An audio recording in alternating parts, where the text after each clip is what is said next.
Right, time to take a monthly look at the wool market. Joining us now is Rob Cochrane, South Island Wool Procurement Manager.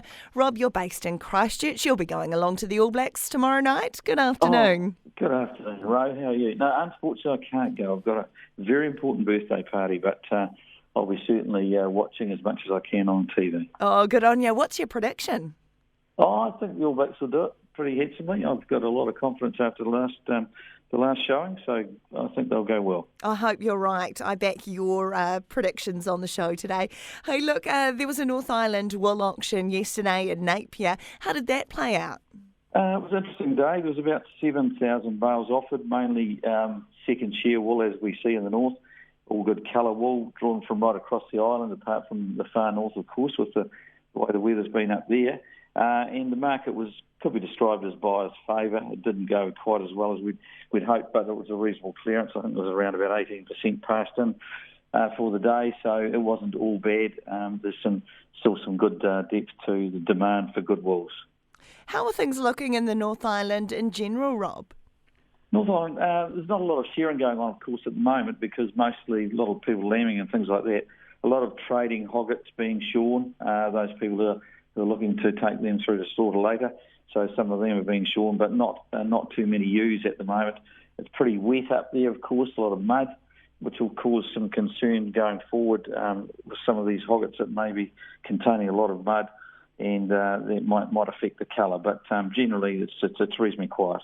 What about the South Island moving down the country? It's been really wet here. Will that affect anything? Yes, well, similarly to the North Island, I guess, with some of this, the mud and colour going forward. There's some very, very good pre-lamb fleece coming from crossbred sheep, and particularly Otago at the moment. They're very, very good, and they've been making some very good premiums. That's been going on for the last few weeks. It's good. The other thing that's happening in the south really is a lot of merinos and half-breeds being shorn at the moment, and some superb wool coming off in those. Everyone's doing a pretty good job in preparing those to the best they can. Brilliant. And a lot of those wools are going into contracts. Our company contracts a lot of fine wool through to the Northern Hemisphere, and those wools have to be looked after particularly well in the shed. And wool classes are doing a very, very good job. I don't think we ever need to knock those people. They do a damn good job. Getting people on the ground in the sheds who have a good wool handle is difficult, but to date it's looking pretty good. Yeah, it's a very honest day's work, isn't it? Sure is. Now, how are things looking from a global perspective, Rob? It's not bad. There's shipping and transport issues are always a problem, and Europe seems to be slowing down a little bit.